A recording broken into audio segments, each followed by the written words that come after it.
But yeah, I remember them. Well, no, I faintly remember them. I can't remember them that well. I just remember how blisteringly hot it was that day. I've seen them several times. I'm a fan of theirs. They do covers, of course, but I'm still very much a fan. I'll have to catch them again. Other than that one blisteringly hot day. We just trying to get you to come back out to Uptown, because every time we've gone in the past year or 2 years, it's like you're never there with us. Yeah, so we were just like, I'm trying to get you to come back out. I know. I love Uptown Alley when they have the concerts upstairs. I don't know. It's always some type of conflict though. Or it's just too late, because some days you're just like, no, it's too late. I'm not coming out. Yeah, girl. Some days you were busy. You just especially when go. It's winter time and it starts getting dark early. So I start feeling sleepy early. So when you get that it's 6 p.m. but it feels like 8 p.m. feeling. If I'm already driving in my car, if I haven't, I have to gird my loins for going out to the public. So if I have not put on my armor, then it's just that's why I was like, we haven't had you come to Uptown in a long time. Not that we have been in a long time too. It's been a while since I've been to Uptown. But I only go when they have the good bands playing, or when I want to hear what the new bands are. So if I'm I can look at a picture and tell whether this is going to be a band, or tell by the name. With a name like Monkey Fist, you just know you're in for some. And I would think an anime cover band from that name. Just from that name. And that's one of the bands that has come to the Uptown Alley, Monkey Fist. And I just this sounds like a metal band, and I'm not in for it. And then, I think anime covers. But then you have a band like Inside Out, and you're not really sure. But you can see the people on it, they're wearing glittery outfits. You'd be like, oh no, we're going to have a good time. And they're half black at least. We're going to have a good time, okay? So I can always tell by the band, if it's not some country sounding band or some rock, super rock band, I try to look like Legacy Band. We all know that's a local Richmond band that plays music black people will enjoy. Or at least ones you can dance to. Sometimes a rock band, country band, it's just can't really dance to this kind of music, you know. Born in the USA, you can't dance to that. You just kind of rock out. But you sway. Yeah. Right. Yeah. Right. I got you. What's up, you guys? Hey, everybody. What's up? It's your girl, Triple F Queen Bola. No tagline wit. And we are here today with a special, well, let's just say it's an episode. We are planning to review the new film Killers of the Flower Moon, in honor of Native American Heritage Month, which is this month. If you didn't know, they have a specific day too. I think it's the 15th of this month. I thought it was actually Black Friday. No, it's not that. It's not Black Friday. It was earlier in the year. There's a specific day, but they also have the whole month. And so I convinced Whitney. Maybe not convinced. I just asked her. I was like, can we do this instead of watching Native American Heritage Day ballads? was Friday. Was it? Mm-hmm. Oh, As in okay. yesterday. I thought it was the 15th. You know what? They were doing stuff at work on the 15th. Okay. That's why I thought it was the 15th. My bad. Whitney was right, y'all. So Native American Heritage Day was on Black Friday.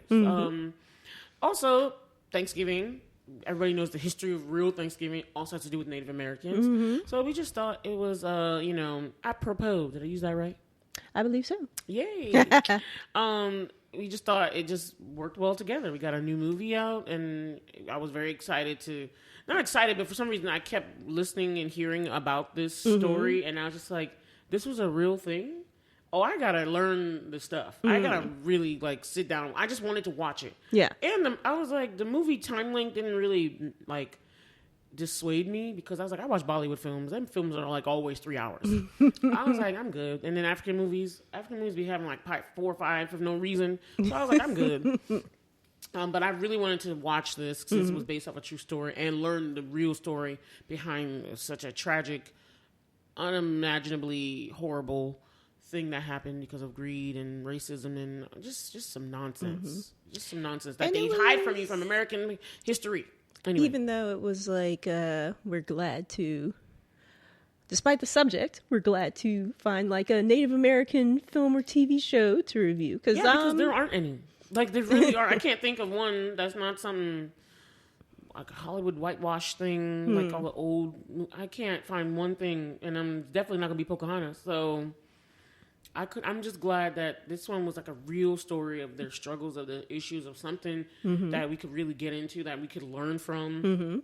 And we learn. Yes. We learn how horrible people can be. I'm not gonna lie, this movie was heavy, y'all. Heavy, but right now we're gonna get into some lightness. Heavy and frustrating. This was Twilight levels of frustration. Right. Even more than Twilight. Right, but we're gonna get into some lightness by blurting out first, okay? And we also hope you had a good Thanksgiving. Yeah, happy Thanksgiving, everybody. I hope you had an awesome Thanksgiving. I was just eating some leftovers, and my stomach is still very happy with my leftovers. I was like, man, that's good. I'm going to get my dinner after we record. Okay. I'm looking forward to trying the carne asada from Chipotle. Girl, I still got turkey for days at my house, and that turkey still tastes good. The way we season it, like I said, we have like a 3-day ritual at my house for the turkey. So the first day it gets a lemon and salt water bath soaking for one day, and then the next day it gets its salt seasoning bath where we inject it with like all the injectables and we cover it with seasons. And then this year my sister like did something different where we like put the seasonings in coconut oil and then some margarine to seal everything in, plus some fresh herbs, like celery, peppers, onions, cilantro, into the bird, and then it sits in the fridge for another overnight, and then you take it out and you cook it. When I said that thing was juicy, when I mean the seasoning went through all of it, like, it's the reason we do it. What's that? Juicy. I don't know what that is. Is that maybe that's not the lyric? I could have sworn there's like this song that's like I think it's juicy. It could be another lyric, and I could be getting the lyric. You know how I mess up stuff sometimes. It's like juicy. I've never heard of the song before. The only thing I know with Juice is Lizzo's song. You know, yeah, but it's not that one though. Anyway, but when I tell you it's days later after Thanksgiving and our turkey is still delicious with the seasoning, I don't need no gravy. Now I'm telling you, I'm loving it. I've been eating turkey like every day, like multiple meals, just turkey. Like I'll take some of the sides because we had so much food left over because not as many people that came over as we thought. And people were just so hungry because we do a Thanksgiving breakfast and service at my church. We're probably like the only people that do it, but everyone was like just not hungry still. So we had tons of food left over, and I was like, okay, breakfast gonna have this, and this, and turkey. Lunch gonna have this, that, and that, and turkey. Dinner snack just gonna take some turkey, you know. So anyway, I love turkey. What was your favorite part of Thanksgiving?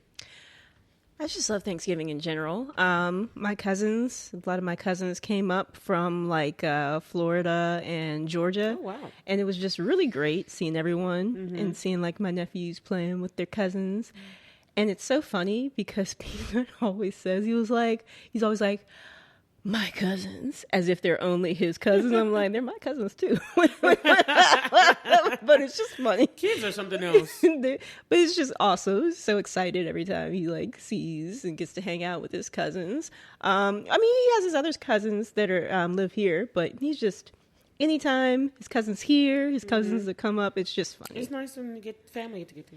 It is, but I also love the turkey, like the Thanksgiving or Christmas turkey. Yes, my dad fries it. Ever since the first time that we fried, never gone back. You gotta tell everybody how the fried turkey works because I always girl, I don't know why you think I know. My dad does that. Oh my god, I watch the compilations of people burning their houses down all the time because they're trying to fry a turkey, and I laugh like hysterically because I'm like, not my dad. But people do. Like I was like, the fire people, the firemen have work on Thanksgiving. Yeah, people are burning their houses down, right? But no. That fried turkey is the bomb. And then sandwiches made from like the Christmas or Thanksgiving turkey are the best sandwiches. Oh, you're right. They are. Nothing compares. I haven't made a sandwich yet. Girl, you got to do it. Yeah, just like all you need is just some mayonnaise on some bread with that fresh turkey. It's just so good.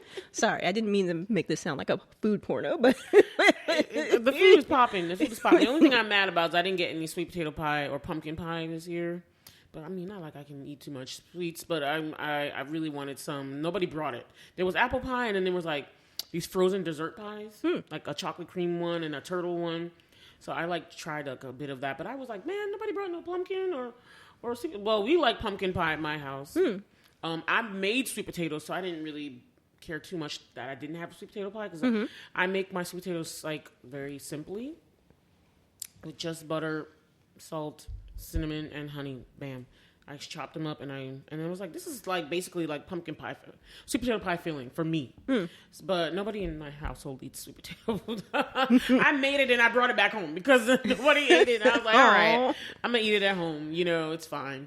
But we have, of course, you know, we have African food. There was jollof rice, and I made Whitney. This is part of my blurt out. I made like 4. Me that you had eba soup. Oh no, we didn't make none of that. Okay. But I made 4 trays of mac and cheese for folks this year. I mean, somebody told me that I should have just started a side hustle. I was like, no, I make mac and cheese for the family and friends, but cheese is not inexpensive. Yes, and I bought way too much of it and more thinking I would need more and more because of how I was cooking it. And I was like, oh man, I need more than end up having so much cheese left. Or I'm like, who gonna eat all this cheese now? My sister's like, you just gonna make us another one. I was like, why? I made 4 trays. She's like, we only got 1. So now I have to make more mac and cheese. I always bought excess because I was making from different people for their Thanksgivings. And then 1 tray for our Thanksgiving. And I was just like, I'm over it. I'm over the mac and cheese. You know, but everyone loved it, so I was very happy. But I was like, I'm not doing that again this year. It was too much stress. I was like, there's too much. I got you. I'm not going to do it again. But I got one person made African fried rice for me in return. So I was very happy.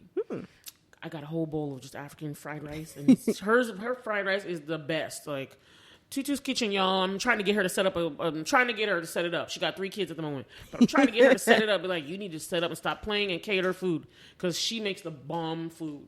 You would love her F-bomb. I'm so serious. She needs to do that. Because, like, you know what I need to do on that one that we found, the Anane? Their website still shows that they're not accepting orders, but I haven't tried calling. But it just makes me sad because I'm like, how am I going to get my fix? How do I get my fix?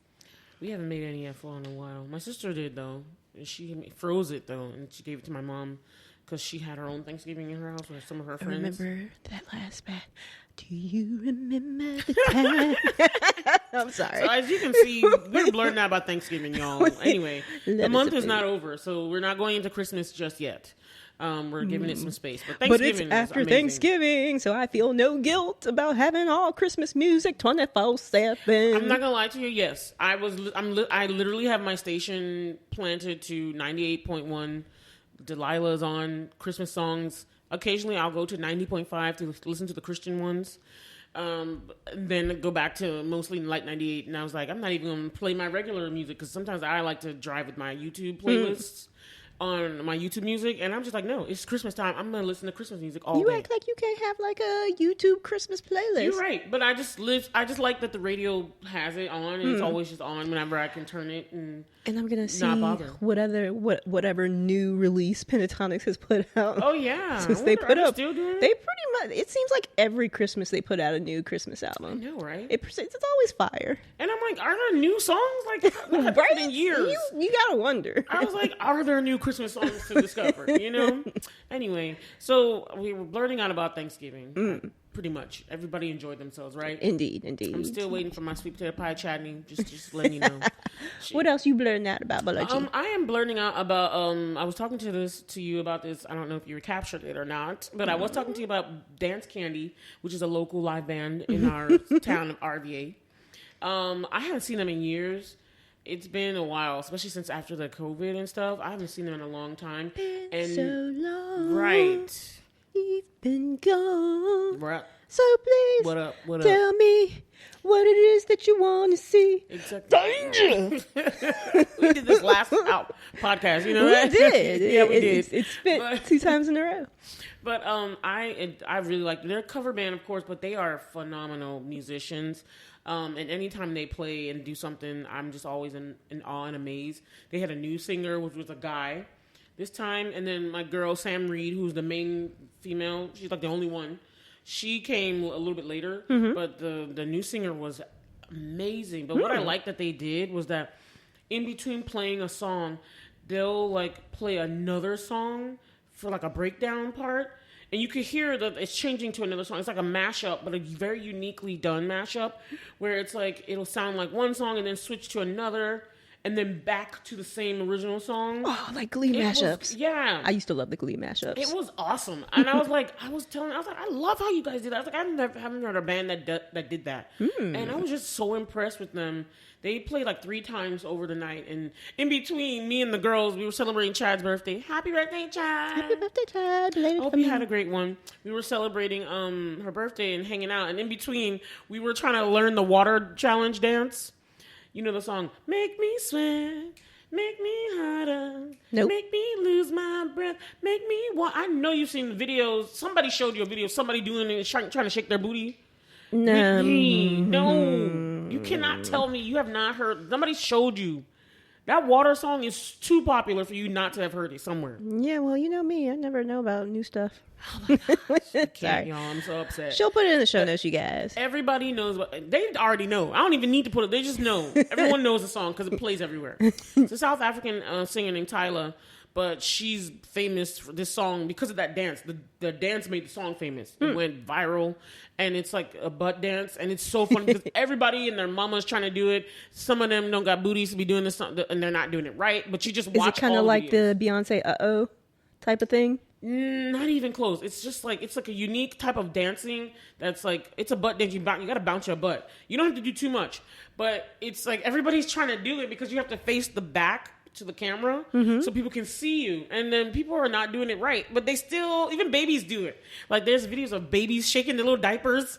It's so funny. Like I love it. I think you need to just take a break. Look it up real quick. But in the meantime, we were trying to teach each other how to do the dance. It was so funny. It was me, Rosie, and Jane, and Chadney. And we were like doing it outside in the patio just to cool off. It was we just had a good time. And I hadn't done that in a while. I was like to dance, have fun, just be out. It was nice.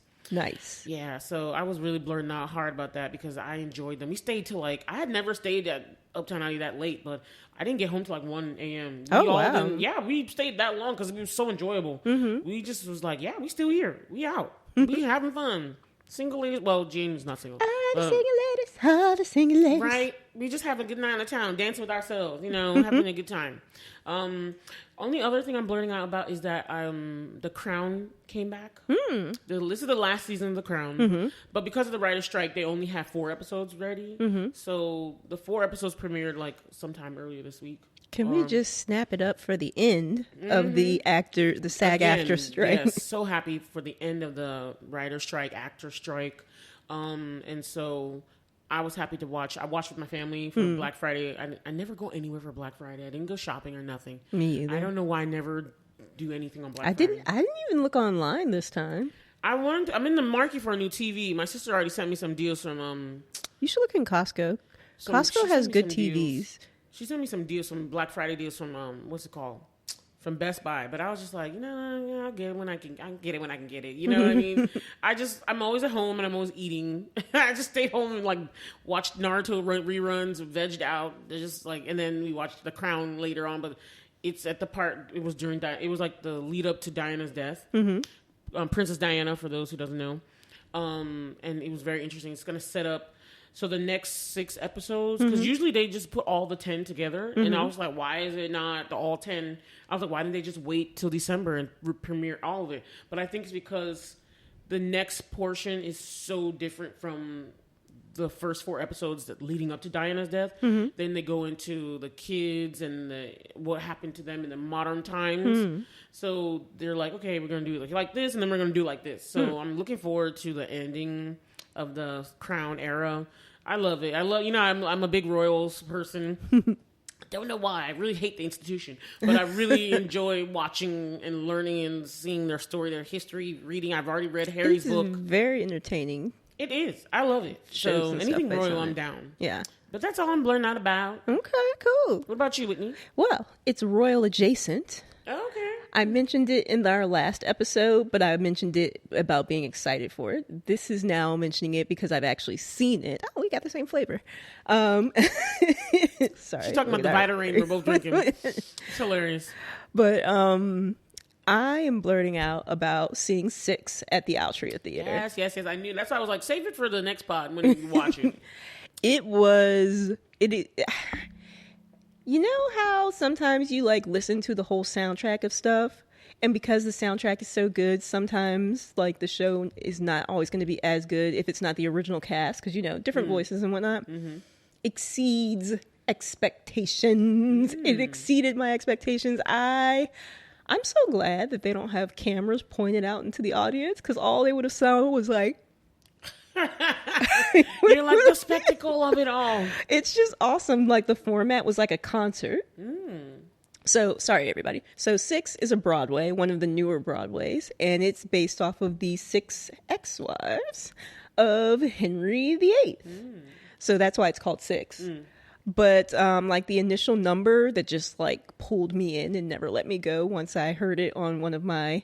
I've got, like, a Broadway musical playlist on YouTube Music that I put in radio mode sometimes, or I'll just ask Google to play like a certain song, and it knows me enough to know that I pretty much am in like a musical Broadway numbers mood. And they played Ex-Wives, and if you haven't heard it, people, you've got to hear it, watch it on YouTube or whatever. Banging song. And the show did not disappoint. Hey, no. It's like almost like a battle of the bands type thing. So like the format is that just the 6 women, nothing nobody else. Yeah, and the band. Okay. Which was an all-female band, and they're on stage, just kind of like in Dear Evan Hansen, the like band was on stage as opposed to like in the pit, battling themselves. Yeah, battling each other. So that's what the show. Because they're about. Basically like, who had it worst? Oh, I would say they all did, because they all had the same man, right? But it was just great. So they each sing like their own number and kind of go into their story and stuff with Henry and everything, and it's just. I love Ex-Wives. It's just such an awesome song. But I really love All You Want to Do, that's one of the Catherines. Catherine Tate, I think, song, who was another one who got beheaded other than Anne Boleyn. But it's a great, like, the songs are banging.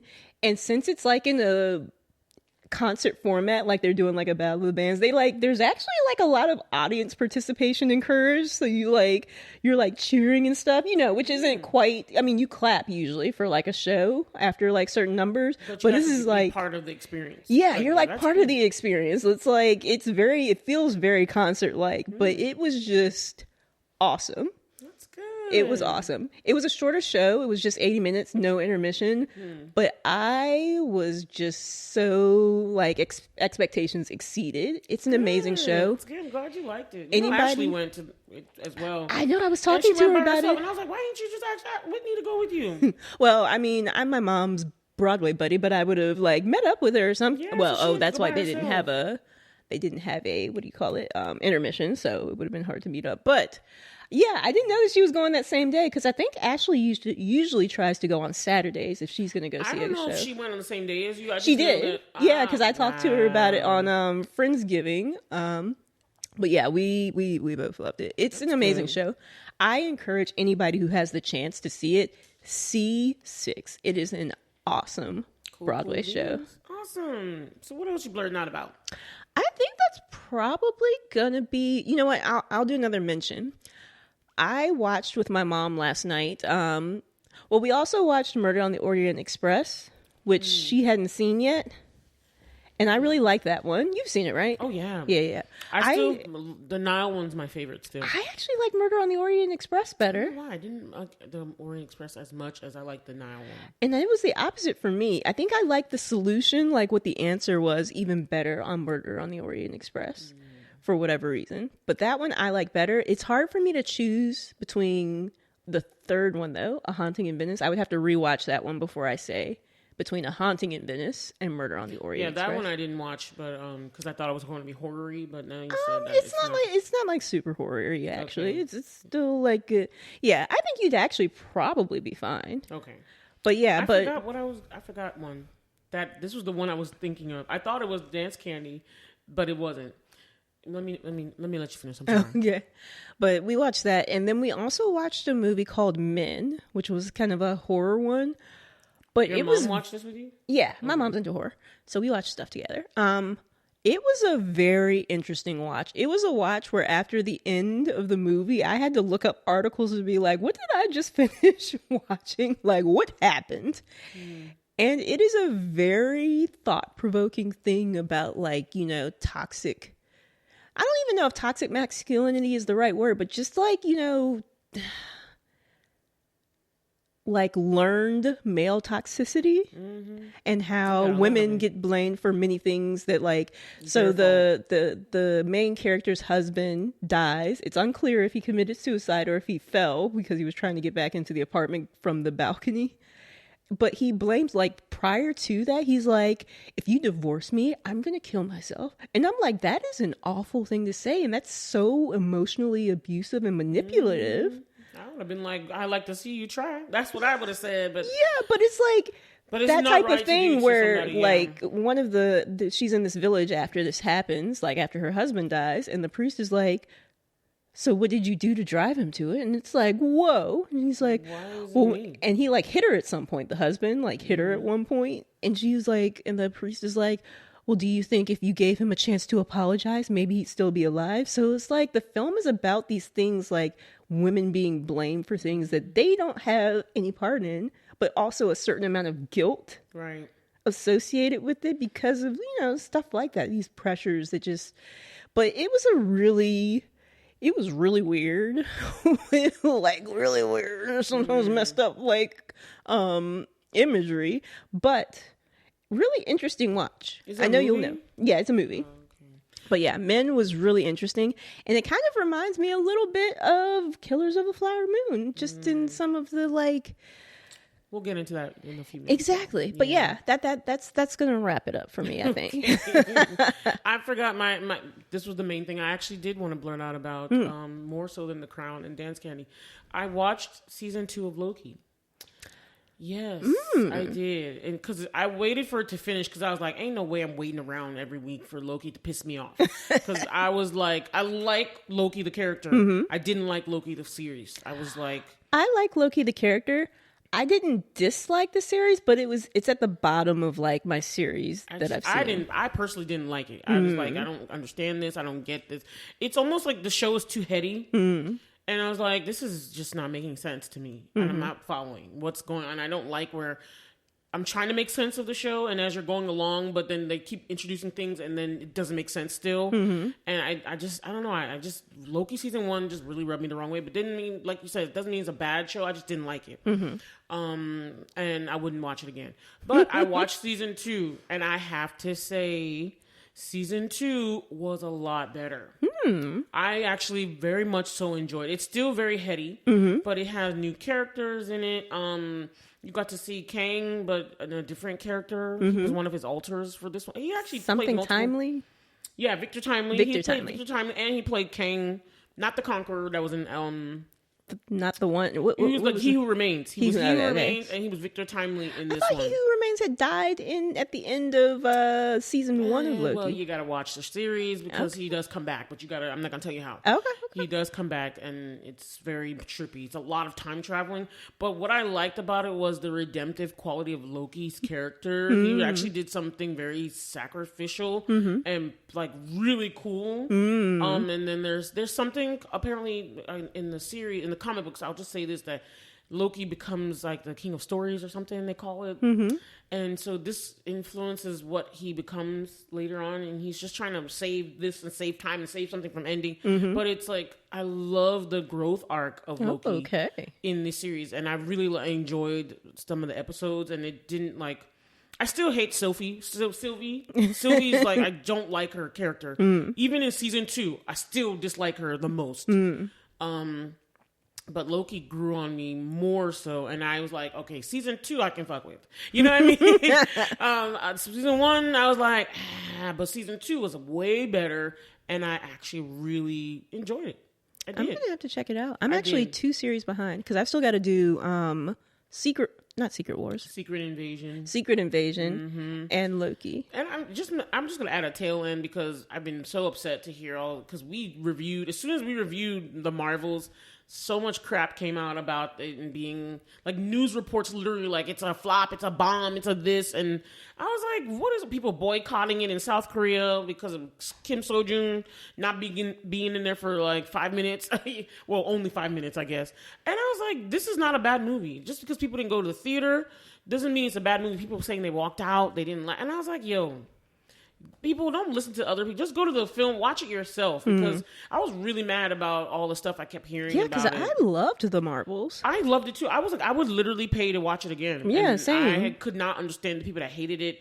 But again, I also Probably incels. Thank you. I attributed it to that one. It's a full female-led, female-driven story, and a lot of men who they just can't deal with that at times. I also blame the writers and actors strike. That is very true, because there was no publicity. That they didn't have the usual, And so, because I was like, y'all are acting like just because only 40, it was just a weekend. They're like, well, the Captain Marvel made over 100 million the first weekend. And I'm like, yeah, both movies are great.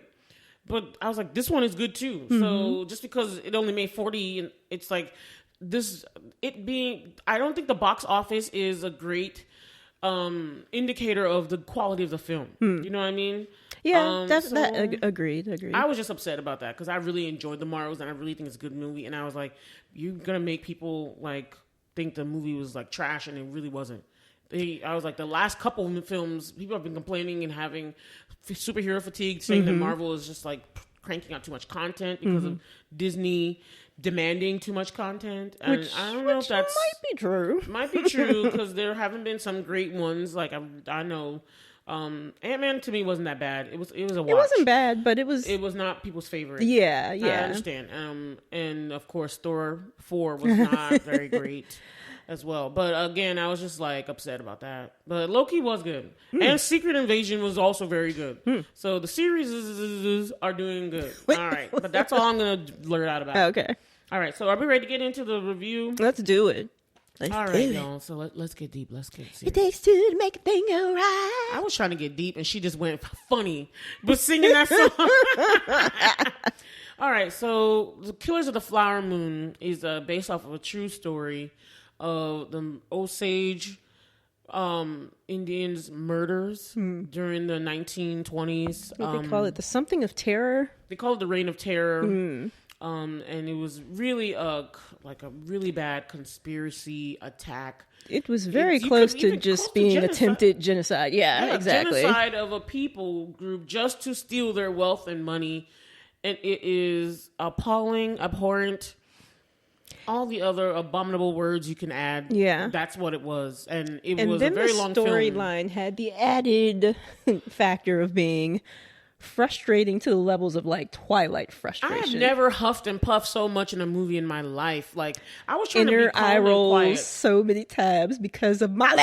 Oh my goodness. I was just mad at the whole situation. Molly, it's of course this movie has. Let's talk about the actors. This movie has was done by the great Martin Scorsese. Excuse me. It has great casting: Leonardo DiCaprio, Robert De Niro. I even saw John Lithgow in there. Brendan Fraser was in there. Fraser. Oh my God, there was a bunch of other people in there, and I don't know it who was really the stacked. Native American actor. She's actually, I think she is Osage. Yeah, I was really, because I'm pretty sure that they tried to use as many Osage Nation members as possible, which I was really happy about, because it's like, it's really a bummer when there's movies, when there's like, Native Americans and there's somebody else, playing a Native American that's not actually Native American. It's like, oh, that's a lost opportunity. So her name is Lily Gladstone, and she played Molly Burkhart. Okay. Who was one of the women who sadly had her whole family killed. Decimated? By William Hill and his machinations. And all his, like, he was like a kingpin. He low-key murderer, and I hate his kind of evil character. I don't even know if Loki is really... Because I say low-key because he tried to present himself and remove himself from the crimes but everything came from his own mind and his own self. He wanted to be rich, and even one of the cryptic things that we find out later on that he, of course, because you can read it up on Wikipedia because it's a true story. William Hill got out of jail pretty, like, he didn't stay in jail that long. He was supposed to get life, but he got parole and came out in like 1940 something or something. And he went back to his family in Osage and was like, oh man, if Ernest hadn't opened his mouth, we would have been rich. That shows no remorse for you literally like you killing had multiple people. Over it was like 20 to 30 Indians were Native Americans, I don't even think he was the only one that did it. True. He probably was, but these main murders, this one family, he was responsible. Who knows? Mr. Hale might have been part of the whole cabal, which I think they probably were. He probably was probably the whole cabal of other people that were all coming and flocking in, and it was just a time of major corruption, sinister, just worst of human evil. greed, avarice, and evil. It's just evil what happened to the Native American. And I'm glad that they I'm glad he brought this film to us. Honestly, because we don't hear a lot about these stories of things. This was like Black Wall Street level type of stuff. This was like this was like pretty close, I think, in time to it. But this is just they were like around the same time because it was around the same time that the also in Oklahoma. So I don't know what y'all doing over there in Oklahoma. Exactly. I ain't trying to roll up in there no more. You know what I'm saying? but yeah, it's just like it's crazy because this was another thing of just like. All of this stuff happening, no one, and as the movie starts out, it's like going through all these people who were murdered or died suspiciously, and it's like the death wasn't investigated. I'm like, what in the world? It was a amalgamation of just the local police and authorities not giving a damn, not caring, silencing. Like because they were corruption. All bought in. They were all like bought in together. Part of Hale's they're under his thumb. The white people that came in during that time, and I'm sorry, like this. I'm not gonna lie. If you watch this film, you're just gonna be like, the white devil strikes again, because this was just some white devils doing some nonsense. Trying to steal stuff that didn't belong to them as they usually did at that time. Anyway, Whitney, you talk because I'm getting upset. I'm so angry. It's really. I don't even know what to call it. It is just baffling the amount of evil because they would have people like marry members of the Osage Nation to get their wealth, and then they would kill them. Like they would kill their spouse so they could get. What made me really upset was that it was. Because of the head rights to the land and everything, constantly the women were attacked, and these white men came in, married them, just like in this film. Leonardo DiCaprio plays Ernest Burkhart, who married one of the marries Molly. The frustrating character we're talking about. Marries Molly, and like he helps his father coordinate the deaths of all of her family. Uncle, actually. I mean, I'm sorry. His uncle William Hale, and they coordinate all the deaths of these people. And he convinced him to you need to marry one of these Osage women, And what I didn't like was that the whole film, I was trying to see, okay, who's the bad guy here from the beginning? I was like, is Leonardo DiCaprio's character? Because it looked like he came in innocently, not really doing it. But then as soon as we saw him, like he came to the town even before he married Molly. You just see that, he was over there robbing folks.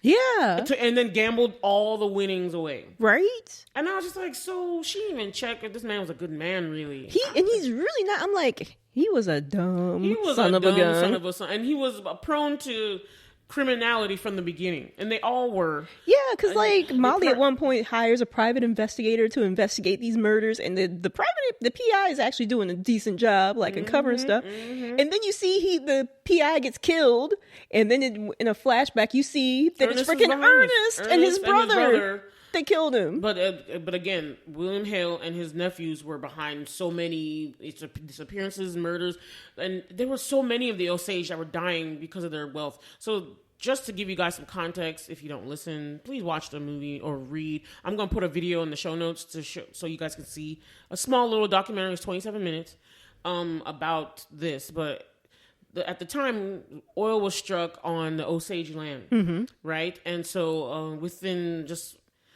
after that, it's like the boom of wealth came from that. They was were the richest culture or something. They call it the richest culture group in the per country. capita. Yeah. No, I think they said in the world, actually, per capita. I know they said in the video, it said in the country, and it said they were even richer than the white people. And of course, that would bring not only, of course, joys, wealth, building, but it brought in a bunch of corruption and CD players and dishonest businessmen and lawyers, and all sorts of evil came because the wealth was about $30 million at the time, but that's in our day and age, it's about 400 million. So you can imagine, just they were like, we're going to get a piece of that. And because the lack of concern and care for human beings, and they didn't care for the Osage Nation at all, they were like, let's just take advantage of this, and we don't really care about them. And there was so much racism. And it's interesting not interesting, but it's sad because at one point in the movie near the end, the federal in the Bureau of Investigation are there investigating stuff, and they're like, you'll have an easier time like prosecuting someone for beating a dog than for killing an Indian. Right. And it's like, it was like that. And it was like they didn't awful. Care. They were like, an Indian died, so what? And that's ridiculous to me. But of course, we all know the history of what happened. But how they were treated is just, it's worse. And this is on their freaking reservation. It's like, this is their stuff. Land. This is their stuff. One of the ways I was telling Whitney that this video showed me, because I was like, how did all this money and wealth get into the hands of the white people? And it's because they did not deem the Native Americans smart enough to handle their own wealth and resources, of course. Well, not for all of them, but a number of them, if they were deemed incompetent, had to have a guardian. Right. And so because of this guardianship thing, it allowed for an inordinate amount of corruption and abuse because all the guardians were, guess what? All the guardians were white males. Yes. They were either crooked. I mean, not all of them. I can't say all of them were, but for the most majority of them were crooked, or they allowed crooked stuff to happen. A lot of these guardians actually killed off the people. In fact, that's how the person who wrote the book, The Killers of the Flower Moon, he was looking into what happened to his grandmother. And how his grandmother died suddenly and nobody looked into it. I guess they deemed her a suicide or anything like that, but it just shows that her guardian had come over her inheritance and stuff. And then soon after he became her guardian, then she died. And nobody looked into it. And that was what was happening, especially if they were women. They would either be married off or their guardians would find some way to kill them, like William Hale did in the film. And it was like, this is the thing that they did. And they were all covering up for each other. It was so frustrating to watch because I was this is just evil at work. It was so evil because one of the early scenes in the movie when they're talking about the different members of the Osage Nation being killed and no investigation to these very suspicious deaths. And it's like, you hear the ages of these people dying, they and were it's like so young. And it's like, no investigation? Really? But it's like one of the scenes is this this young mother, and she's got her baby in the carriage, and then you see the window opens and someone shoots her, comes out, almost checks the body and then takes the baby back inside. And I'm like, oh my God, was that her husband? Yep. Yes it was. And then he plants the gun on her to make it look like a suicide, to make it look like she killed herself. Or they use words like the wasting disease. But it was really, they were being slowly poisoned to death. It was, I'm telling you, when I say horrific, it was horrific to just see what was happening. And Molly is the person we're following. She's one of the main characters, but Leonardo DiCaprio is also one of the main characters as well. And we're watching this relationship, and I don't know, I feel like maybe movie magic made them more close, more, seem more lovey-dovey than other couples, but in the documentary I watched, they were like, William Hale persuaded his nephew to marry her for this purpose. It was for this purpose, and then he also helped coordinate all these other deaths and secret things, and they were doing so much insidious, terrible things, like building up bad blood. And us watching the film, we were just like. And it seemed this was the thing that made me mad, because when the sisters were all together, because Molly had four of them were sisters together, and their moms, so it was 5 of them all together. Their father had already died. We don't even know what cause. Who knows? It could have been somebody killed him off so that they could, get in on the mom. You just never know. Because it seemed like her mom was murdered as well, probably by the wasting disease, slowly poisoned. And then they were just stacking up all their wealth. Let's get the other daughter. In the film, one person was married. This one white man was married to one sister. She died of what they called the wasting disease, which was slow poisoning.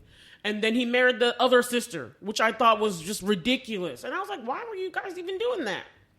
That didn't make sense to me, Whitney. Did it make sense to you? I don't understand why nobody got suspicious. That's what I was saying. And I was like, why are you... I understand why the authorities didn't, because they were corrupt and like Hale's men, and this was part of their plan. But I'm like, you're not looking around and all of these people coming in who are non-Native American, just marrying, and then people just dying and aren't thinking to yourselves like, Right. And the mom or maybe they were, but they're like, they don't know who exactly. Because I remember at one point in the movie, they're like in old days, I knew who my enemy was and I would kill them, but we don't know. Yeah, and it's like they were in bed with, I felt so bad for Molly too, because I was like, she had devils in her house the whole time. Mr. Hale, that was somebody she knew as a child. They were family friends or whatever, and he presented himself as a friend to the Osage Nation. Wonderful man, a righteous man, and he was like the most evil person because he didn't care. Like he orchestrated killed one of his friends just for the $25,000 insurance. Yeah, this is supposed to be a friend of his, and this is a guy who has depression. He's like clinically depressed. He wanted to kill himself. He's like. He saved him from committing suicide once, but he didn't do it out of the goodness of his heart. He had taken out an insurance policy on his friend. He was like, I don't get that payout unless he makes it to the end of the year. So we need to keep him alive until then. And it's just like, wow. And then they killed him all. And I was like, this is just ridiculous. And that was the problem. Like, they presented themselves as friends. They presented themselves like, okay, we're fine with, but they hated them at the same time. So remember the scene where they're in the house, everyone's together. It's like a family scene. You're just seeing the dynamics. There's white people there. There's the Native Americans there. And then you're like, this old couple, they're like sitting across from them. They're fine with it because they're like, okay, at least we're getting this money. But it was like they were disgusted by the Native Americans, calling them savages, talking about how light and dark the other one. And I was like, this is disgusting. How are y'all in the same room? I can't be around that. You know what I mean? Yeah. Anyway, I'd be like, get out of my house. I just did not understand it. You're in their home. You're on their land. And that was the terrible thing about racism in the first place. They're like, we can take all this we can use y'all, but y'all are not better than us. We are just a superior race. And I'm like, no, you guys are the worst. I just was looking at it. I'm like, how are all of you not... You guys are making bedfellows with the enemies. Like, the mom was saying, like, it was really sad because the mom was saying that she was so upset because she's like, you all married the enemies. You know, all her daughters were like marrying white men. And it was weird because it seemed like when they were talking in their language, it seemed like the women knew that they were marrying them for their money, but you still married them anyway. Why? That's what I'm wondering too. That was one of the things that was frustrating because Molly's talking to her sisters. He's like, you know, he wants your money. And she was like, yeah. And I forgot what she said, but I'm like, you know, and then suspicious stuff starts happening and you don't think to yourself, And the thing that also made me mad, Molly was the diabetic. So at one point she gets insulin. This is when insulin wasn't like very prevalent, but you know, the Osage Nation, because of the oil, were really well off. So she could afford it. And the doctors came, and these doctors are part of the problem. They're like in on it too. But they were supplying the poison. She had the presence of mind to ask Ernest to send the doctors away. But then he like goes off and is like yelling and stuff. And he's like, I'm not a doctor. You're not a doctor. We sent the doctors away. What do you think? Somebody's going to hurt you? You think I'm going to hurt you? And she doesn't say anything. He's like, oh, you don't say anything to that? And then she lets him give her the freaking injection. I'm like, if you are suspicious, then for me, I wouldn't have been taking that shit. I'm not going to take it. Right. And unfortunately, that might mean that the marriage needs to end because that means there's no more trust. Right. And if they're not trying to poison you, well, then there was a problem anyway with the trust issue. And maybe you shouldn't be together, but like, you're not going to be over here poisoning me. Right. Like, I didn't understand that part. I didn't get it either. Didn't understand how this stuff keeps happening. There's a pattern of this stuff. You know they want your money. And since she married him, there was nothing but death around her. Nothing but death, as the film presents it. Nothing but death. Her sister was first killed, and just in the most gruesome way, just shot and then just dumped. And you know what made me even more frustrated? When she goes to Washington and she's talking to someone and they're like, who are you most afraid of? And she never, like, it cuts before she ever answers. Right. But I'm wondering in my head, did she say her husband? Right. She never did in the film. She never did. That's what I didn't get, too. But I'm like, after you started getting better, once you're out of the house with him giving you this insulin and stuff, like, why did it take, like... Why did it take her so long to realize it? And she had confided to the priest that she was afraid. And the documentary said that she was afraid. She confided in the priest, and that actually this helped with their investigation of discovering that Hale and the Burkharts were behind this. Because she was saying that she was confiding her and she was afraid, and she felt like the poison was in her own home. And then they looked at who her husband was and that helped them out. But it was like in the film, they never showed her saying it in full. And I wanted her to say it. I wanted her to recognize it. I was like, you need to let us know as the audience that you are thinking and understanding that your husband may be behind this, or you're perceiving it. But to me, it was like she wasn't perceiving it the whole time still, even after he was arrested.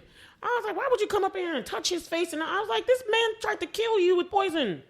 And not even that. I mean, touch him. Even before we get to that, like, there's suspicion that they had their, like, entire family killed. And one after the other. Her sister's house was blown up. Her mom was slowly killed. The other sister was killed. Shot in the head. Like, the other one was poisoned as well. The same man that married both your sisters, and both your sisters died. Like, come on. Come on. She was the only survivor of her family. And that's why I was just so frustrated throughout the movie, because I'm like, Molly, girl. I felt like being like Whoopi Goldberg and Ghost. You in danger, girl. What frustrated me was the insidiousness of Hale and what he was doing, because people like him that they present outwardly as righteous, but inwardly are devils in the way they talk, the way they it's like they're so charismatic. They're the cult leaders, and he wasn't a cult; he was a Freemason as well. So I could just tell. So he had a whole group of them. They were together, just doing the bad, doing the dirt. You know what I mean? And he would always present himself as righteous. I'm a friend. I'm a this. And the thing is, he was watching. I remember the time when Molly and him got married, and they could see Minnie, and he could see Minnie was just like not doing it, and her husband wasn't taking care of her at all. You could just tell her husband was just like, whatever. And she just looked so sad and like unhappy, and she was at the wedding. He was like trying to pray over her and everything, but he was really watching for like, oh yeah, she about to die. We about to get her stuff. That's what he was thinking the whole time. And that's why I'm also part of the frustration also with watching this movie, which we found out at the end that, Molly divorced Ernest. But I'm like, do y'all not have divorce? Why are you not divorcing these lazy ass men who don't do nothing? They don't seem to, the deed cannot be that good. Right. And that was the thing. They kept saying that a lot of the white men that was coming in, and all of the people were coming in for work, for money, all of the riches. But they were coming, like, crappy people were coming in. Like, just the worst of the worst were coming in during this time. And they were, like, trying to be, like, the Wild Wild West out there. And I guess it was the Wild Wild West. Yeah, it was, like, frontier. Yeah, and so the people were just offing folks, shooting up folks, doing nonsense, cowboy life. And I was like, this is it's terrible to do to these people. And these people are, like, they would have held on to their wealth and their land and everything. You could just see this as being part of the demise. It's just very symbolic of how they encroached in, tried to be partners. It's the same story we were presented with from the beginning of when they came. I remember that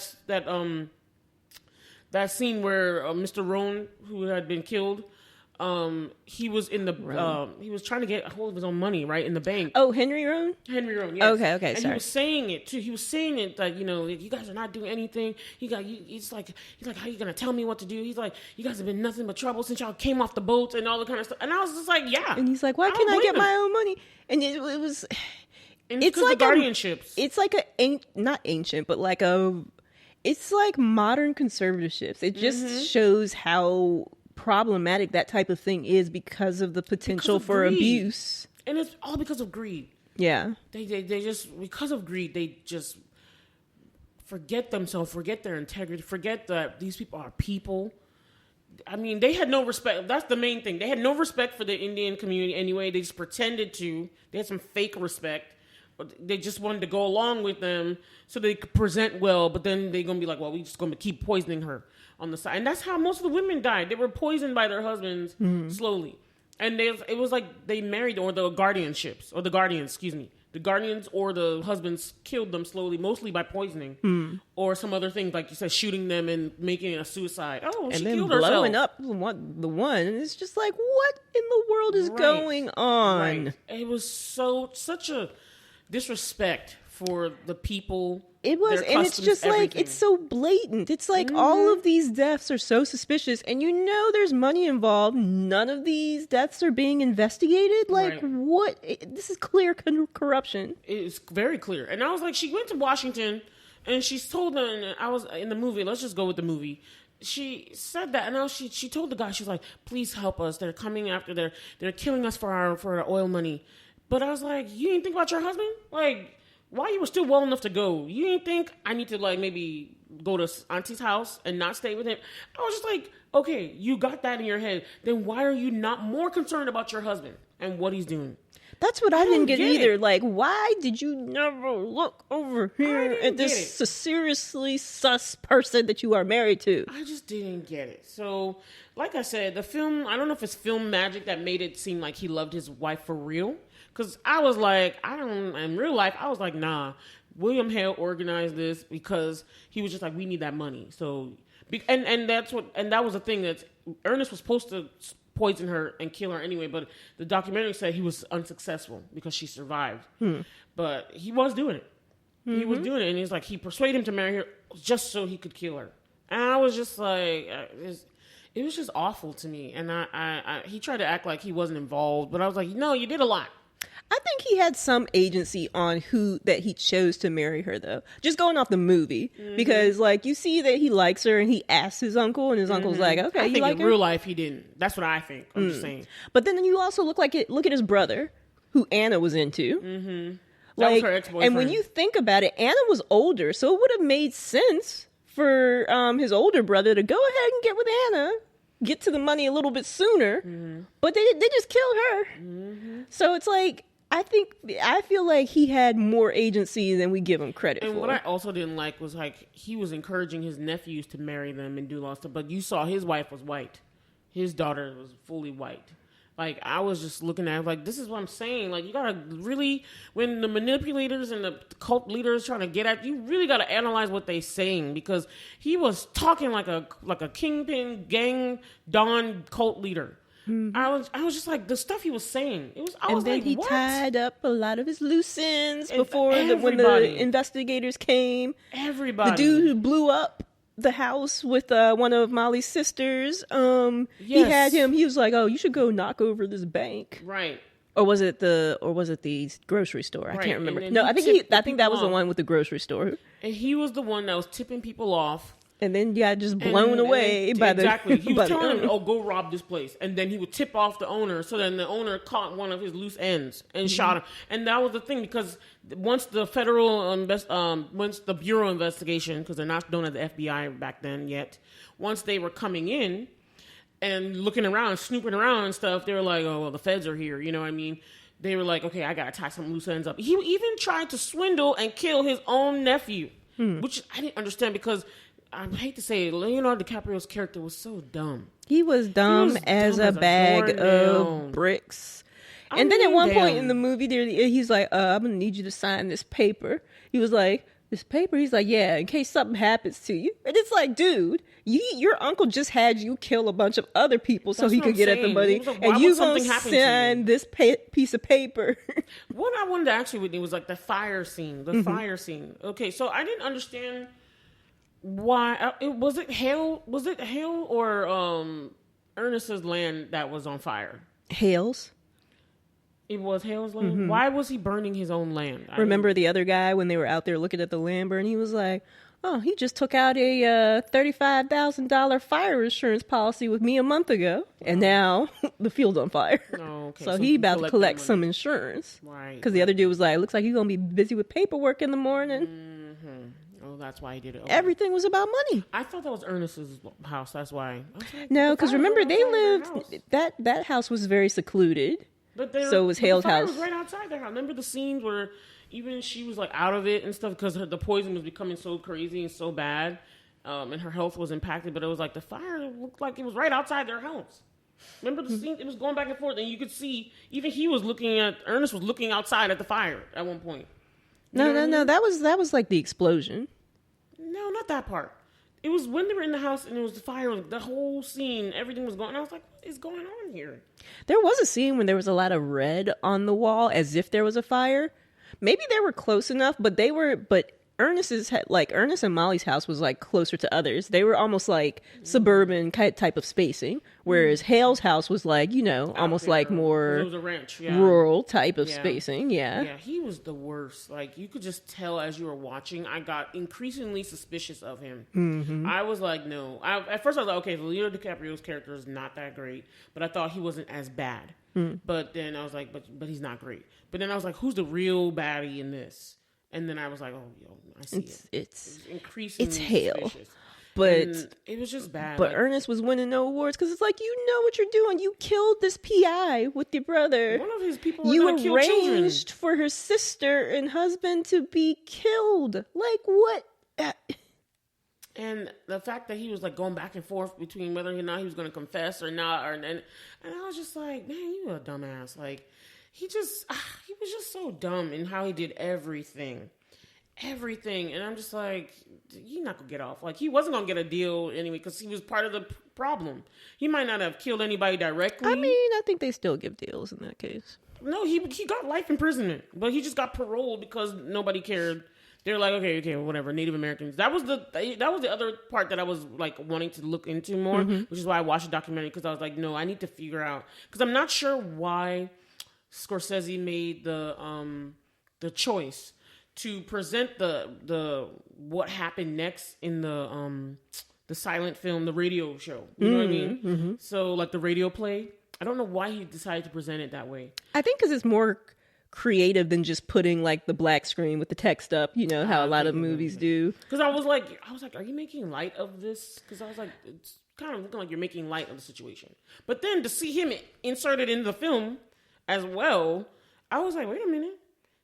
That's Scorsese right there giving the final eulogy on yeah, I think it was a creative way of wrapping it up without doing kind of like what's become like the standard wrap up. Well, not standard wrap up, but words. Where it's like, oh, so and so went on to blah blah blah blah, and it's just like the white words on the black screen.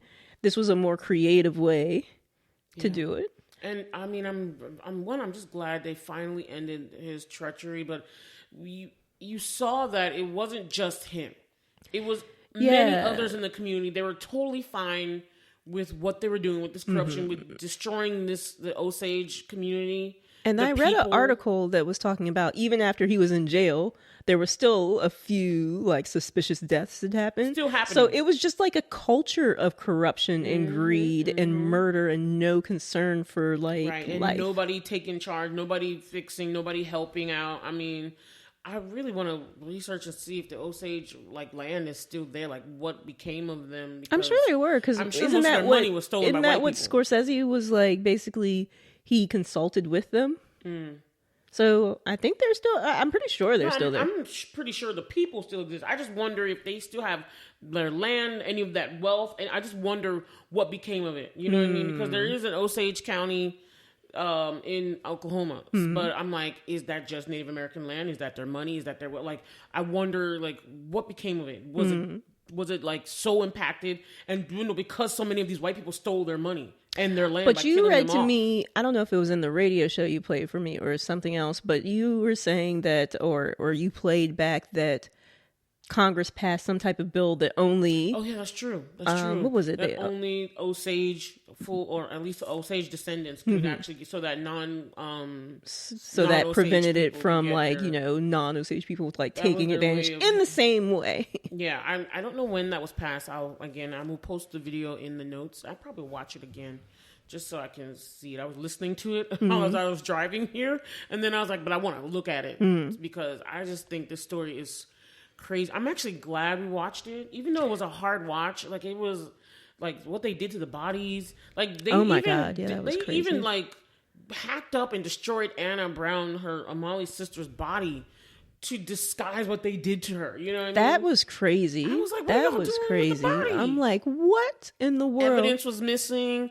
This and that was missing. Reports was. I was like, this is some BS. The doctors were in on it. They were supplying the poisons.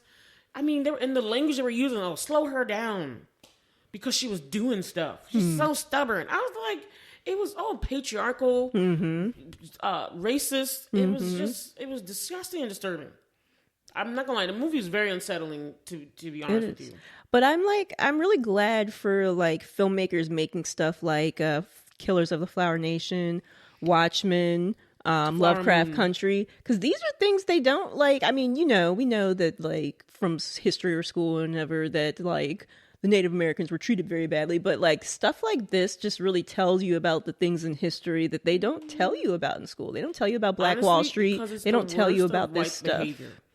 That really, I mean, throughout history, they will always be the main bad guys. They will be, because I was telling Whitney in the theater that what pissed me off the most about this, and which made me enraged as I was watching, was that it's a constant thing white people did anywhere they went.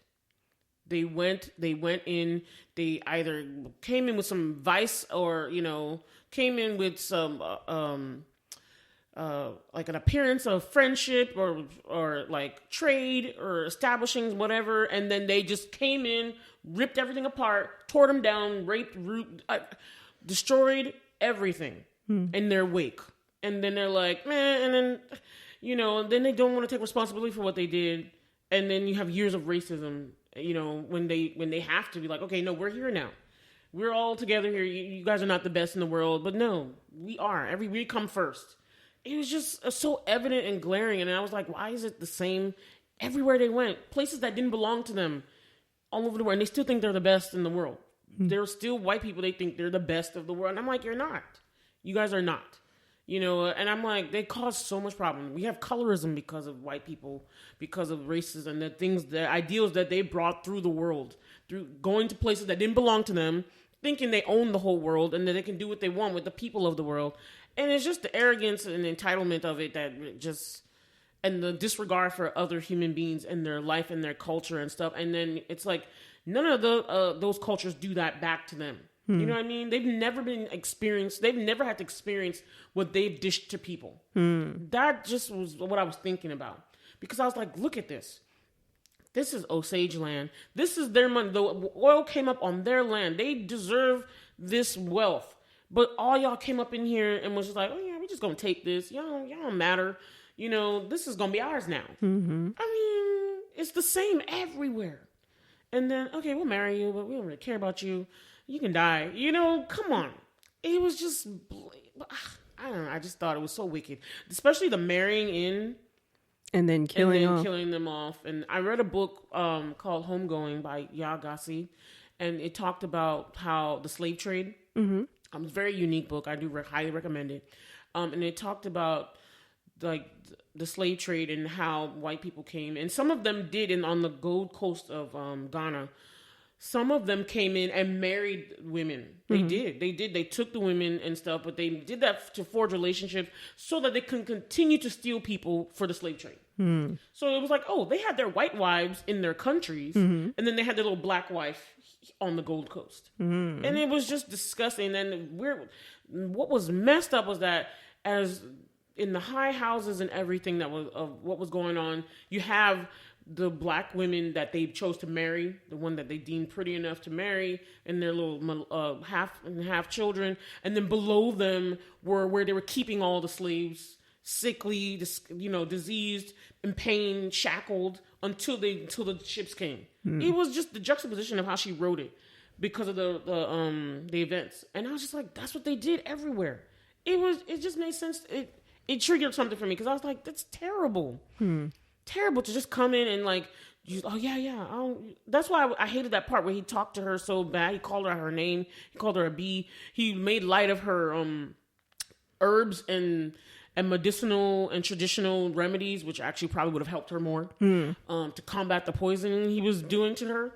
And I hated the language and the way he talked to her because I'm just like, that's why I didn't believe that he was in love with her at all. I mean, I feel like the movie presented it like Leo DiCaprio's character loved her, but I was like, nah, You don't talk to your wife like that. You don't call her a B. You don't say all this other stuff. You're just trying to, like, you know, pacify her so you can continue to do your dirt. That's what it was for me. So it brought up so many things, and I was just like, man, this was terrible. And just to see the connection, you know, of now and then, and that's why I was saying I was so interested to see if, like, they retained any of their wealth, if it wasn't just all stolen from that time. I really wonder, like, because they came in and they were still doing stuff as you reported. They were still, even though Hale was like one of the main ringleaders, as he was in jail, there were still people like, well, we can take over this. We can still kill them and get their money. Right. Until that law was passed, I just wonder what the fallout was or the aftermath. I'm going to research it. But this movie really presented some tough things. You know what I mean, Whitney? Yeah.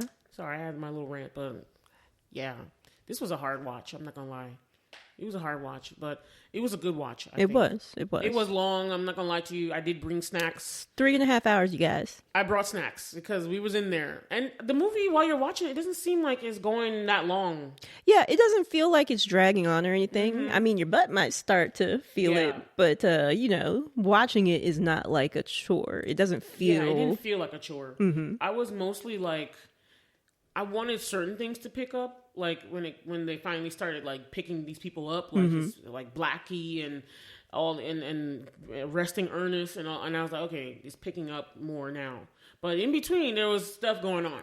All the insidiousness, all the secrets, all the nonsense was still going on. So it was definitely in like it could keep your attention, not dozing off unless you really don't like slower paced scenes. But honestly, I was just fuming in my seat and huffing and puffing to the point where I got like so tired. I was like trying to be quiet so I could just take everything in. But towards the end, I was just getting so mad at what was happening that I would just be like, you know what, I'm done with you. I was just like, fuck this shit. I was just What about you, Whitney? It's a really great watch. Scorsese is an excellent filmmaker, and that's reflected in this movie. Right. But it's like in the same way that watching like the scenes in Watchmen or Lovecraft Country dealing with Black Wall Street are hard to watch. It's the same with this, but it's a great watch, and it doesn't, I mean, it's some horrible stuff happening, but it's not like is it not unlike the horrors of today? Still going on in the world? It's you can watch it and not be like hopefully you won't be like carrying it around psyche wise, like traumatized by it. But it is like it's some deep stuff. Yeah. But it's a great thing to watch. It's like it's a great movie. I thought I was gonna watch something lighthearted like after this. Yeah. Just to keep my spirits up. But I still think this is a very good watch. I think it was done really well. Tough watch, but good watch. And I think having attention being paid to this story of what happened to the Osage people is and important. What was happening to, I bet you there was other ways and other things that were happening to the Native Americans, even worse than this. Like, you know, at least let me rephrase that. They might have come in with the guise of joining them or in marriage and all that kind of stuff and slowly trying to take their stuff. But it's also, they were also coming in and just killing them. There's also that, which I think is even worse.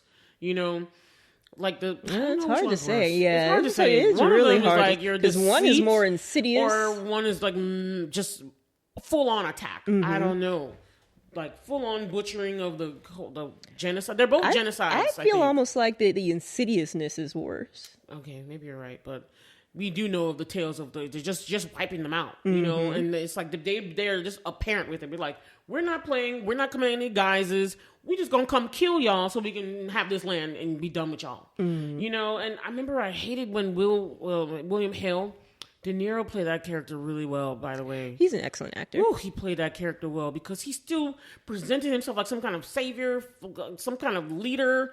Upstanding citizen. Yeah. Oh. And Leonardo DiCaprio was also great as the dumb as rocks. Right.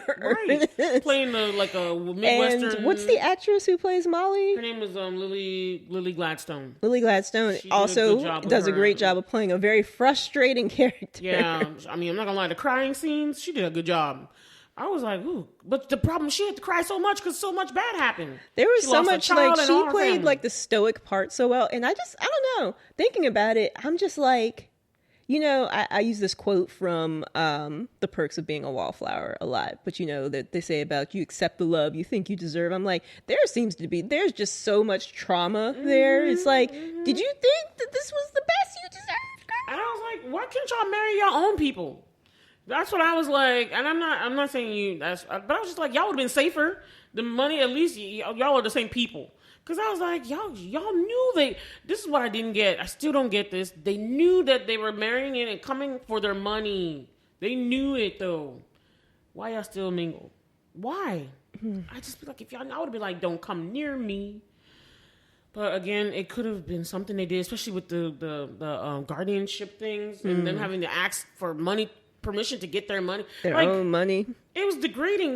This is my money. Why should I be telling you what I'm doing and what I'm not? Like, give me my money. Bitch, you don't need to know what I'm using it for. Pay me what you owe me. Exactly.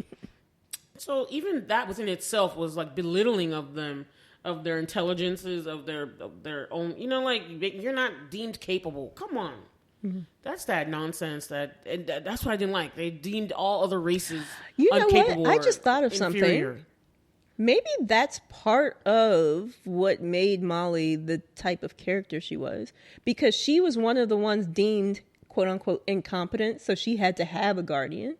So she had to ask anytime she wanted to use her own money.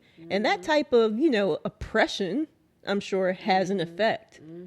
And the thing is, they said that the Native Americans too, the Osage people, like, one of the things that was really messed up was that because they were into the fine things, like they wanted the jewels and everything, and then they were buying these things, they were looking the part. They even had scenes where people were robbing their graves because they buried their people in their nice finery and in their jewels. That people were robbing the graves just to steal the jewels. Yeah, that was awful. That was so terrible. I was like, damn. Y'all no decency? Y'all just dug up a grave just to steal a chain on a corpse. I was like, but it was happening. Yeah.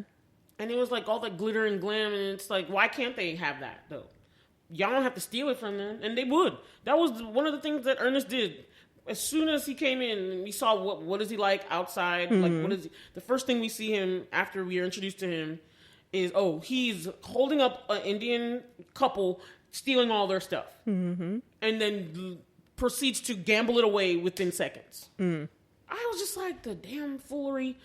I should have known. When I saw him right there, I was like, this is not a good man. That's what I thought in my heart. I was like, I don't trust him. But I thought he was changing later on. But the film of, like, the drama in the film presented it as such. But no, he was doing bad stuff still.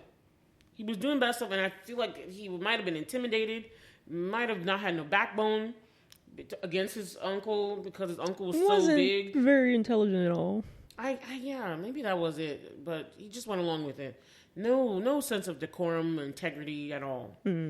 They deserve more than they got, but like what I also wanted to talk to you about was at the end, and Scorsese says there was no mention of the murders.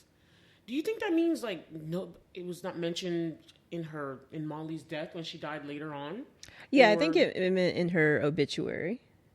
But why would they mention death? That's why I was like, what do you mean? Yeah, I mean, I agree. Like, that's not the type of thing that somebody's going to think to put in your obituary. She just died later on because she did have diabetes. I mean, she did participate she was a catalyst for the federal government coming in to investigate it. So maybe he meant that it should have been like a heroic type of, you know, gold star for her. Right. Obituary, but yeah, I was like, yeah, that's not the type of thing that I would really put in an obituary. Yes. I just want to say I really liked the scene at the end where you could tell it was modern day, and that the Osage were gathered around together doing their tribal dance and things, and we just saw that. Wanted to comment on just a filmmaking thing. I think my mom kind of has trouble with it sometimes, but I never really have that much of an issue telling, unless they're doing it on purpose, like in The Witcher, between a flashback and a current, like a modern day scene. And like when they at the very, very end, the dance you were talking about, I knew it was present. And I just think that that's a great filmmaking. I don't know if it's cinematography or what, but I could tell because of there was something different, and it might have been just like cinematography wise that let me know that this is present versus where everything else we watched. Right. Also, I picked up on the clothing as well. They had jeans on and all kind of like there were no jeans back in the 1920s. What? You know what I mean? There weren't any. Did you see anybody wearing jeans in the film? They were wearing trousers, not jeans. Yeah, but I think the jeans were like denim came into I don't know when, but yeah, you're right. Nobody was wearing them as like in the 1920s. But I just noticed that like something about the like it was the coloring. Coloring. It looked bright, like it was modern times. Right. It did. But I also it was subtle when we were watching the movie itself, because I wouldn't have while watching the main part of the movie said, oh, they used some type of like color grading. But then when it got to the modern thing, it's like, oh, they did something to make it so that you... Right. There's something subtle, but you can tell once it was like the modern thing, it's like, oh, this is modern. Yeah. And then the film also presented that she was married to this man for a while. They had 3 children together. One of that died. That just makes it seem just made that it much worse. more like, evil I wonder and why insidious. He didn't kill her right away, honestly. But I don't know.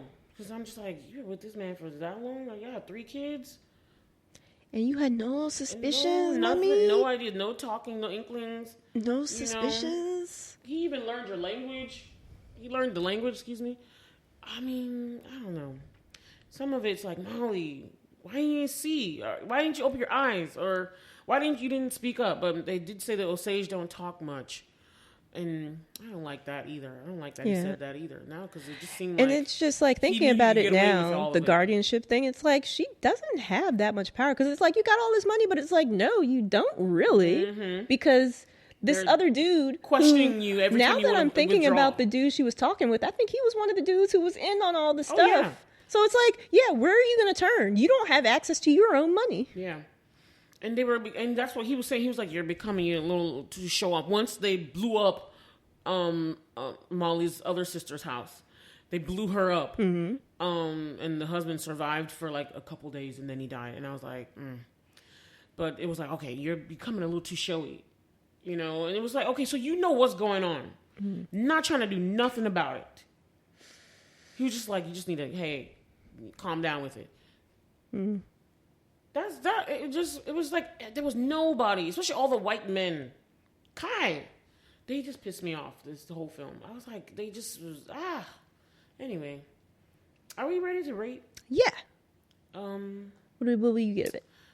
I'm not gonna lie to you. This is hard because I have to look at it based on the film, the whole film process, the whole film, like.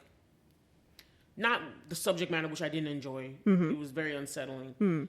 But this was still a very good film to me. Agreed. I like to watch, and I do like films like this where you learn some things, you know, you get some history. I like films like this. Right. And I particularly like the scene where the fire was happening. And then they did some kind of like it was opaque on the screen, but it was like fire. You could see the background. It looked really artistic, but also kind of like haunting as well. You know, I don't know if you know what scene I'm talking about. Are you talking about the scene?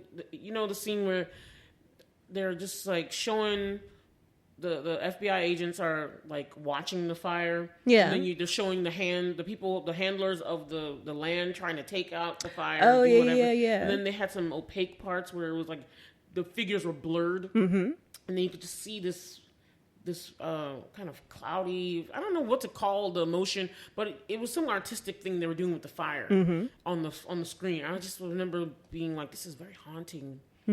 You know what I mean? And I just thought it was very well done. And the scene where you see they were explaining what the flower moon was and those purple flowers that grew all over the place.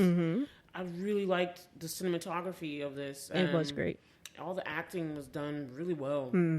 But it's Leo DiCaprio. He can act his ass off. I'm going to give the movie 7 glasses and a monocle. Okay. Yeah. There's going to be some messy math. What about you? So that's 7.5. I'm giving it 8 glasses, a monocle, and a contact lens. Okay. 8.75, you guys. Okay. So let me see what very messy math that leaves us with.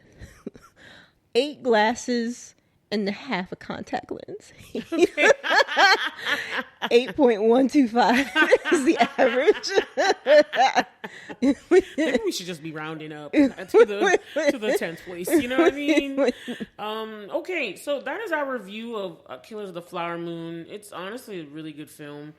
It Greatly is. done. You guys are running out of time to see it in theaters, but it should be streaming on something soon. I feel like maybe Apple TV Plus or Paramount Plus or something. No idea. But it's worth watching. Scorsese is an excellent filmmaker, right. And it shows in this film. I enjoyed as much as the unsettling as the stuff was, infuriating as it was. I actually enjoyed the film. I really did. Yeah, it's a great film. I think it's a great film. You know what's funny? The part where the two men, they both married the women for the same reason. To kill them and get their money. But you know how the brother-in-law ended up getting blown up? He didn't. That scene where him and Leo DiCaprio's character were like sitting there talking. He's like, I don't like you. I just thought of the Banshees of Inisherin and how these two men were just sitting there like, any particular reason? Did I do anything to you? He's like, no, I just don't like talking to you. And it just made me flash back to that, and I just laughed. And I was just like, oh, these type of films. You know? But I just have to say this. I'm very glad to, in honor of Native American Heritage Month, to have gone to see this, learn about this, because it's like, things they don't teach you. Their community is always brushed to the side. Yeah, I would say even more so, yeah. Like, yeah, I agree with you. Of all the races, like, you see even less than, like, Black actors or actresses, Hispanic, Asian. I feel like there's even less Native American representation. I was like Lily Gladstone. I was like, I've never seen you in my life. And I was like, have you been any? I'm gonna look her up and say, like, has she done anything else? Where I just didn't know she was, you know, a Native American. I would love to check out some of her because I thought she acted really well. She was great. She did a great job with her facial expressions and showing that, like, worn and weathered and, like, sickly and, like, paranoia and fear, everything. She did so much. She was very stoic. You could just see, like, almost like par for the course. Like, our people is just used to this. Yes. This is just the type of things we expect. But you also saw the fear in her. You saw the fear. You saw the anguish. You saw the paranoia that it's just like she didn't know what to say, really. So that's why I don't fault I'm not as mad at Molly in the film as I am at the white men. Well, of course. It was frustrating at certain points. But then when I contextualize it to the point that, like, she's essentially in a conservatorship, it's like, well, what can she do? Right. But there's not much. I really liked it.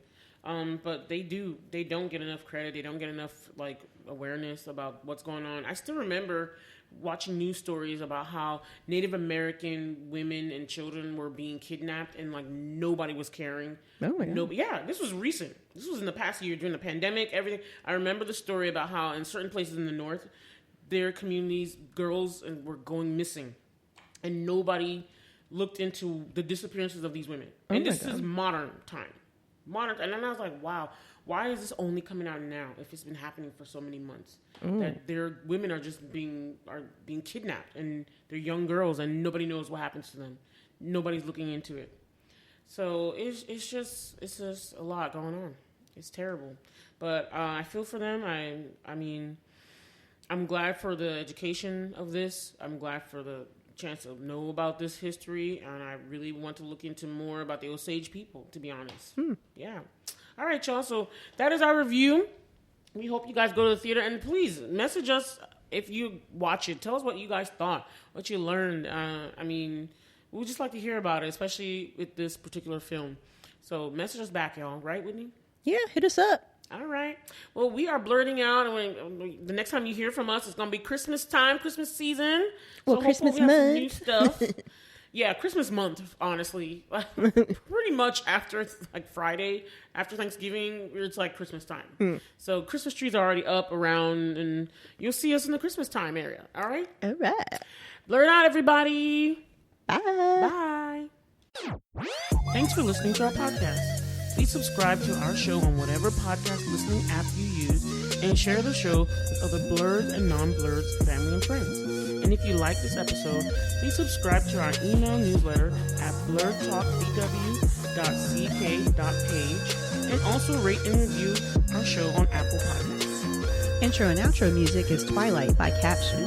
You can find them on SoundCloud, username Caption spelled CAPSHUN. Show notes by Bola, audio engineering by Whitney Booker. And don't forget to get social, you guys. You can email us at blerdtalkbw@gmail.com. And our social media handles on Instagram, Twitter, and TikTok is at BlerdTalkBW. And our YouTube channel is youtube.com/@BlerdTalkBW. And we've got our individual things going on too. You can find the Triple F Queen on Instagram at Triple F Queen B as in boy. And my YouTube channel is youtube.com/@Triple F Queen B. And you can find me, Whitney, at Luminabi Studios, my company, and the email address is wit@luminabi.com, spelled WHIT, @LUMENABI.com. And you can also find me on Twitter at Luminabi Studios.